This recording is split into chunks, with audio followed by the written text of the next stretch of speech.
जय श्री कृष्ण दोस्तों, स्वागत है आपका हमारे YouTube चैनल संस्कृत धारा में। और मैं हूं एमडी शास्त्री। और आज जो हमारी शिक्षण विधियां चल रही थी, उस शिक्षण विधि के अंदर आज हमारी चलेगी ये नाट्य शिक्षण विधि, जिसको थोड़ा बड़ा अक्षर में लिख देता हूं मैं। क्या चलेगा? नाट्य शिक्षण। यानी नाट्य का मतलब है नाटक। नाटक किसे कहते हैं, नाटक कितने प्रकार के होते हैं तथा उनको किस प्रकार प्रदर्शित किया जाता है, किस लिए किया जाता है, इसी प्रकार के इसमें प्रश्न आते हैं। तो आज हम उन सभी के बारे में जानकारी लेंगे तथा नाट्य शिक्षण विधि के बारे में हम जानेंगे कि इसमें कितनी विधियां हैं तथा इसमें कितने प्रकार के नाटक हैं। वैसे तो नाट्य के नाम से ही आप समझ ही गए हो कि हमें केवल नाटक के बारे में बतलाना भी, नाट्य विधियां कितनी प्रकार की होती है, कैसी होती है, क्या होती है, क्यों होती है, किस लिए होती है। इन सभी प्रश्नों के उत्तर हमें मिलेंगे इस विधि से। तो वीडियो को शुरू से लेकर के अंत तक आप अवश्य देखिए, जिससे आपको पूर्ण रूप से समझ में आएगा। और संस्कृत का अध्ययन करने के लिए आप लगातार इसी प्रकार बने रहिए। 2-3 दिन हम बीच में थोड़ा मैं बिजी हो गया था, इसलिए मैं आपको वीडियो नहीं दे पाया। अब लगातार मैं कोशिश करूंगा देने की। और दूसरी बात, बच्चों की रिक्वायरमेंट आती है कि सर इसके प्रश्न भी दिया करो आप साथ में। तो प्रश्न में पूरी शिक्षण विधि जब पूरी हो जाएगी, यानी जब हमारी नाटक हो जाएंगे, कौशल हो जाएंगे, ये जितने भी हैं, जितनी शिक्षण विधियां हैं वो टोटल पूरी हो जाएगी, उसके बाद सबका एक साथ मिला करके ट्यूशन दूंगा मैं आपको। बगैर ट्यूशन के नहीं रखूंगा, क्योंकि ट्यूशन देने से ही आपको पता चलेगा आपने कितना अध्ययन किया है, कितना नहीं किया है। कोशिश कर रहा हूँ उसके लिए। प्रश्नों को अलग अलग जगह से ढूंढने पड़ते हैं, तो उनको ढूंढ रहा हूँ। उनको ढूंढने के बाद में फिर एक जगह बना करके फिर हम प्रश्नों के उत्तर बनाएंगे। तो आपको प्रश्न उत्तर भी मिलेंगे, लेकिन उससे पहले आप पूरी ये शिक्षण विधियां अध्ययन कर लीजिए। उसके बाद हम प्रश्नोत्तर भी जरूर पढ़ेंगे। नाटक जो शब्द है वो नट रूपी धातु से लिया गया है। ये नट क्या है हमारी? ठीक है, धातु है। ठीक है, नट धातु है। नट धातु से बना है नाट्य। ठीक है। अब कहते हैं लोक विद्यमान वृत्तांत, यानी जैसे लौकिक जो चार होता है, जो लौकिक हमारी परंपरा थी, उसके अंदर हम इसे नाटक कह देते हैं। नाट्य को नाटक कह देते हैं। कहते हैं 10 रूपक काल, यानी 10 रूपक काल एक लेखक हुए हैं जिनका नाम आगे है धनंजय। ठीक है, ये धनंजय। ठीक है। ये कहते हैं कि नाटक किसे कहते हैं, नाटक की परिभाषा दी इन्होंने। कहते हैं कि अवस्थानुकीर्ति नाट्य, अवस्थानुकीर्ति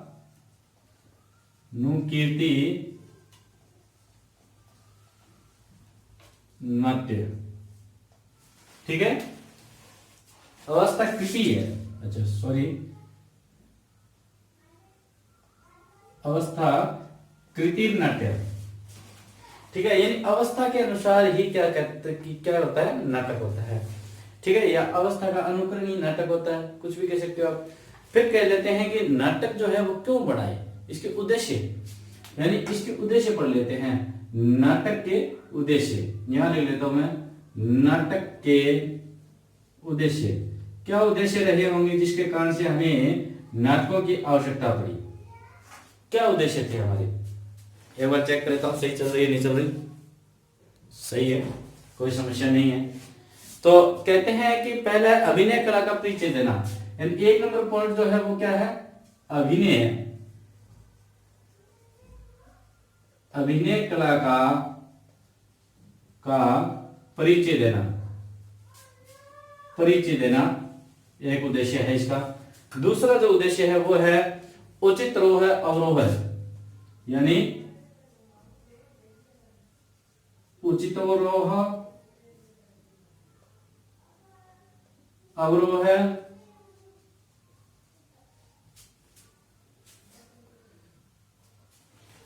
उचितारोह है। ठीक है, अवरोह है भावपूर्ण संवाद का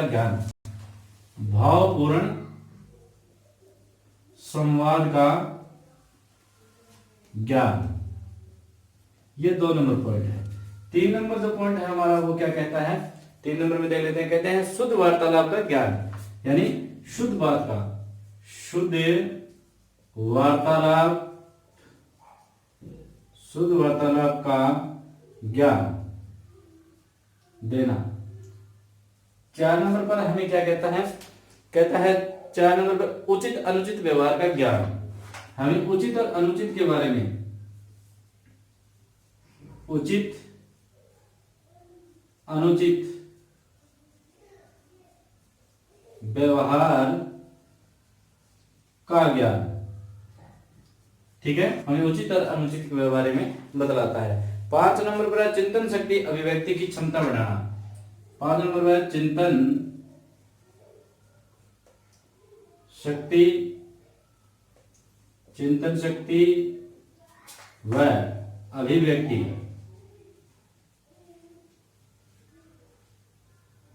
की क्षमता बढ़ना या क्षमता बढ़ाना, ठीक है।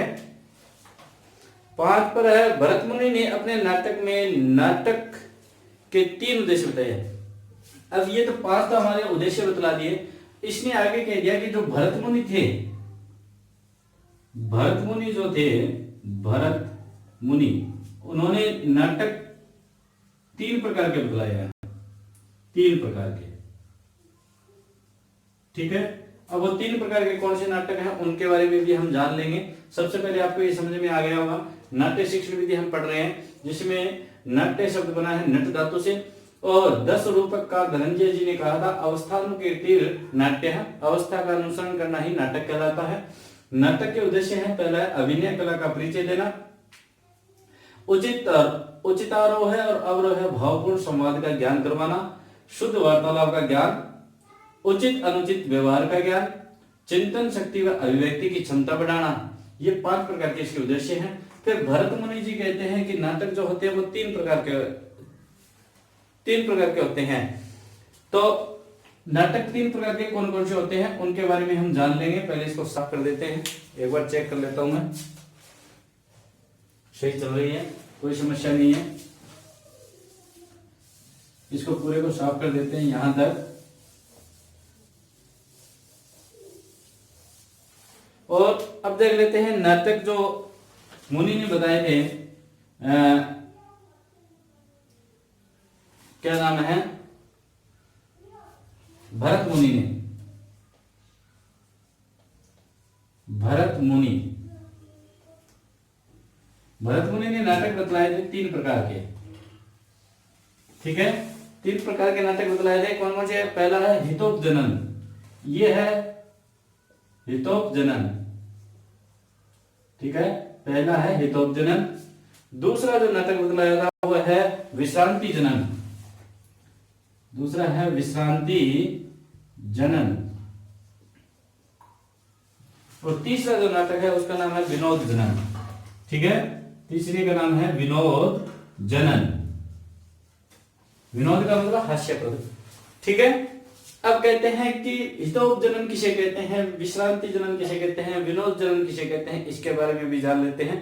कहते हैं कि व्यक्ति समाज के कल्याण अर्थ का उपदेश, इसमें क्या कहते हैं, हित का उपदेश देते हैं, व्यक्ति व समाज के हित उपदेश, ठीक है। व्यक्ति और समाज के जो हित में उपदेश दिए जाते हैं उसे कहते हैं हितोपजनन। फिर उसके बाद है व्यक्ति और समाज को शांति प्रदान, यानी व्यक्ति व समाज में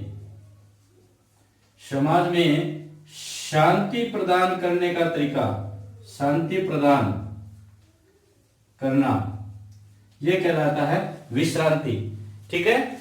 और विनोद जनन का मतलब पहले बता दें, व्यक्ति और समाज में मनोरंजन, व्यक्ति व समाज का मनोरंजन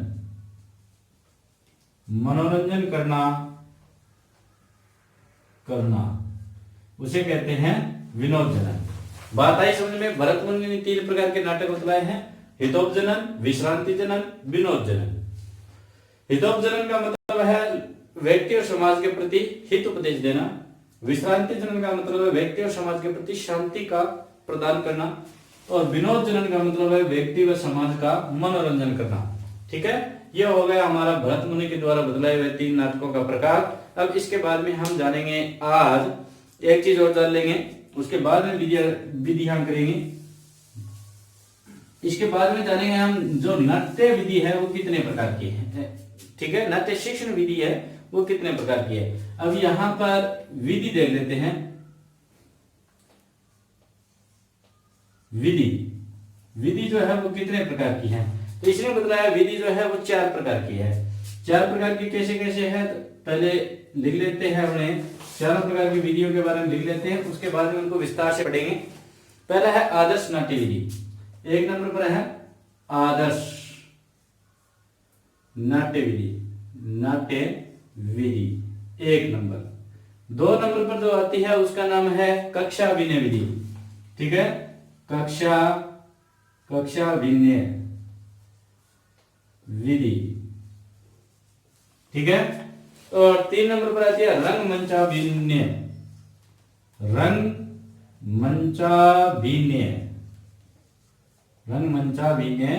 विधि, ठीक है। और 4 नंबर पर आती है अपनी व्याख्या विधि।